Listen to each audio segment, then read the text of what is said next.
welcome back to my YouTube channel again guys. Ayan, tatalakayin natin kung maganda ba ang sari-sari store. Ayan guys, kasi ang daming nagko-comment sa akin, ang daming nagtatanong sa akin kung maganda ba daw ang sari-sari store, mga kasari.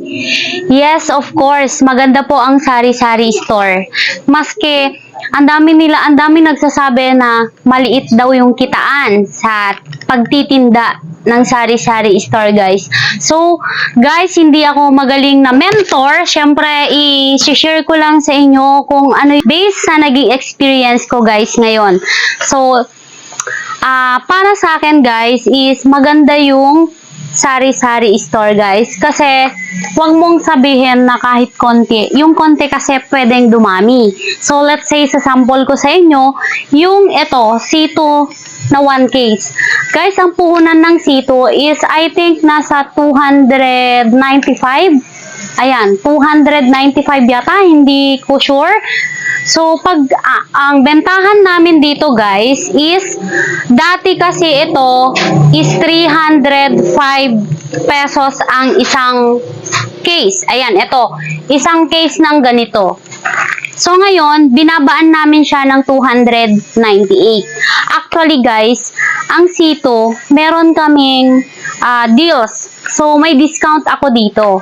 Nagkataon na bumili kami ng marami. Pag ganun kasi guys, tinatansya namin na pag may mga binibigay silang promo guys, is sinasamantala na namin bumili ng marami. Kasi yung discount na binibigay sa amin ng company, sinishare namin sa customer namin. Kasi mas maganda pa din guys kung mura yung bentahan mo para yung puhunan natin is umiikot siya. Aanhin mo ng napakalaking kubo kung nakatengga lang dito, 'di ba? So ang ginagawa namin dito guys, so yung kasi dati naging I think kung hindi ako nagkakamali, nabili namin to ng 20 plus 1 yata. Parang ganon guys, parang ganon. Hindi ko na sure kasi medyo matagal na yun guys. And ayan guys, hindi kayong mangamba kasi ang expiration naman ng soft drinks natin, ng mga sito natin is 1 taon guys. So nag-purchase ako noon ng almost 800 na ganito, na case ng C2 Solo guys. Kasi ang C2 is fast moving item naman siya. So ngayon ang bentahan namin 298 lang guys. So yung 3 pesos ko na pinapatong ko every cases, 800 cases yung binili ko. So magkano na yun guys? Magkano na ang kinita ko doon, 'di ba? So kahit maliit, pag pinagsama-sama yun, malaki pa din guys, okay? So ayan. So, every time na may mga ahente tayo, lalo na, kasi nag-o-open naman yung mga ahente ko minsan, nag-o-open naman sila kung may mga promo, so i-grab natin kung may mga promo silang binibigay sa atin. Kasi, like eto guys, kasi yan, lagi ko yung sinasabi na samantalahin natin pag may mga promo, may mga discount tayo, ganyan-ganyan. Kasi hindi all the time is meron tayong promo na binibigay ng mga supplier natin guys. Ayan, eto, sa mga drinks namin ng Mountain Dew, guys, kasi kami is booking. So, may mga discount po kami. Kasi magkaiba po yung presyohan namin. Iba po yung bigay ng mga supplier namin kaysa dun sa mga sari-sari store, guys. So, kaya kami nakakapag-supply ng mga maliliit na tindahan. So, pwede naming isabay yung presyo nila sa mga sari-sari store. Kasi, yung discount namin na binibigay nila is ganon din ang pasa namin kung magkano yung bentahan nila sa mga maliliit na tindahan guys. Ayan. So, yan guys. So, mag-focus lang tayo sa mga fast-moving item. Lalo na pag nag-i-start ka pa lang sa sari-sari store, huwag ka munang bumili ng mga mahirap ibenta. So, ang unang-unang first step mo na gagawin mo, syempre maghanap ka ng murang supplier mo. Ayan guys, para mura mo din siya maibenta. Ayan. And ang mga fast-moving item, syempre yung mga needs natin na araw-araw. Kunwari, yung asukal, sabon, tawag nito, mantika, mga seasoning, alak, number 1, alak, mga sigarilyo, ganon. Yan yung mga fast moving item guys, lalo pag sakto lang yung puhunan natin. Kasi pag bibili tayo agad ng hindi moving, matetengga lang yung puhunan natin, hindi siya magro-rolling. Ayun guys. So, aside that guys, aside sa maganda ang sari-sari store, minsan tinatanong nyo din kung, ma'am, paano po ba yung markup natin? Kasi hindi po kami marunong mag-markup. Guys, sa akin lang depende din kasi sa lugar yan. Depende din sa mga ibang store. Kailangan mo kasi minsan, kailangan mong magmasid-masid sa mga kapitbahay mo. Kung magkano ba yung mga bentahan nila. Kunwari, eto. Ganyan. Kung magkano ba yung bentahan nila. Ganon guys. Kasi ako guys, ang markup ko talaga is minsan nagbe-base ako pa sa percentage. Minsan nagbe-base ako sa mga ibang tindahan. Guys, kunwari, like yung mga soft drinks namin. So, ang markup ko lang sa mga drinks namin guys is 5 pesos lang per cases. So, dun lang ako bumabawi sa mga retail, sa mga naka-chiller na. Kasi, syempre, hindi mo siya pwedeng i-wholesale kasi doon lang tayo bumabawi syempre para meron din tayong konting kita doon para sa mga kuryente natin guys. Ayan. So,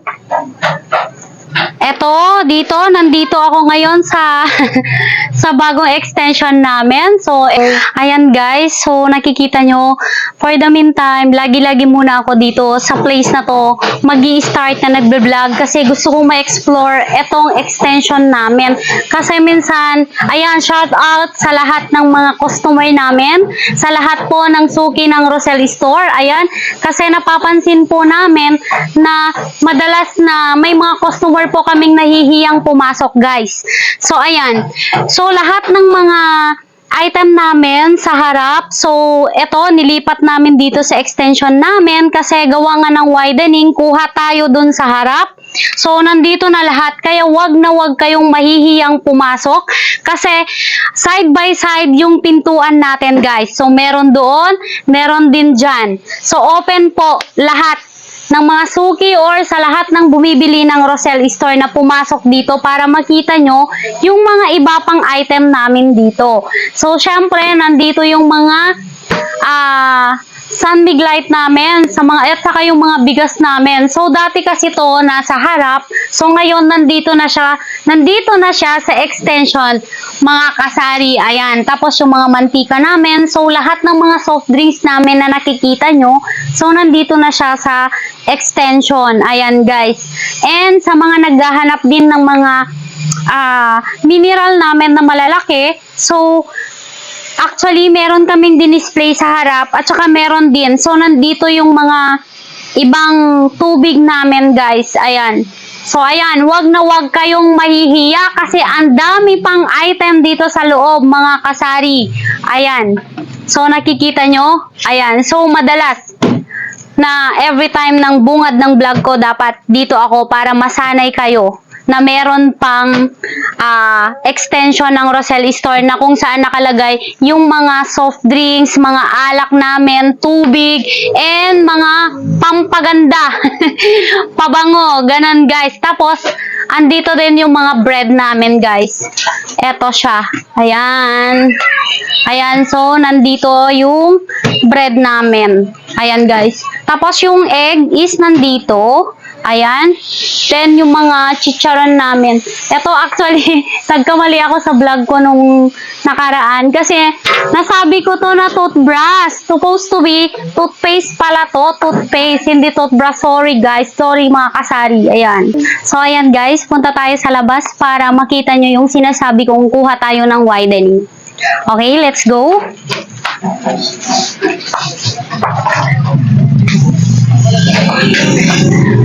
Eto, bagong dating. Ayan, mga soft drinks namin. So, meron pa kaming stock dito sa labas. Pati dito. Ayan, let's go. Ayan guys, kita nyo, ito yung store natin. Pa-focus ate.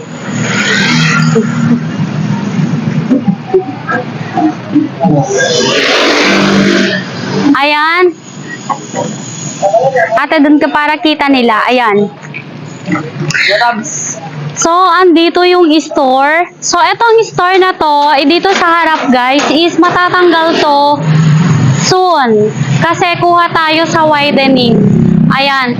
So, etong gate dito sa kabila na supposed to be, ito yung bodega natin. So, etong first gate nito is matatanggal na siya soon. Ayan guys. So, i-flex ko sa inyo yung bagong gate natin. Ayan. Sir, pa. Bangon kumain. Ito. So, ito na yung bagong gate namin. Ayan, bagong gawa. Diba? Napakaganda. Ayan, guys. So, etong wall nito, ito na yung last, ano ba tawag doon? Ito yung extension, guys. Ito yung extension namin, mga kasari. Tapos, ito na yung last kasi kuha tayo ng widening. So, ito magiging daanan na siya. Tatanggalin na yung gate namin. So, kita nyo? Kita nyo yung gate namin, ang ganda. Tapos, kita nyo mga stocks, nandun na siya, guys. Okay? Ayan, pa-focus. Ayan, di ba? Ayan, guys. So, punta na tayo sa store.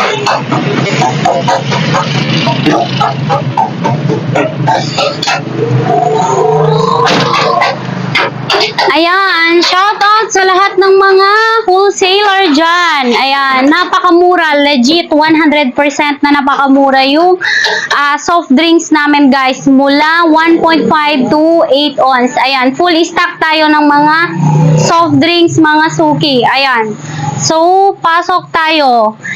Ayan, so 24 hours po na nag-ooperate ang Rosel Store, mga kasari. Ayan, so wala kayong ipagkaabala kasi kahit hating gabi, pag nagutom kayo or gusto nyong kumain ng mga chichirya guys, or gusto nyong mag-chill, ayan, open po kami kahit anong oras. Ayan, so aside sa tawag nito, aside sa mga grocery items, so meron kaming bigas dito, frozen. Ayan guys, kompleto na, one-stop shop, mga kasari. Ayan, so okay.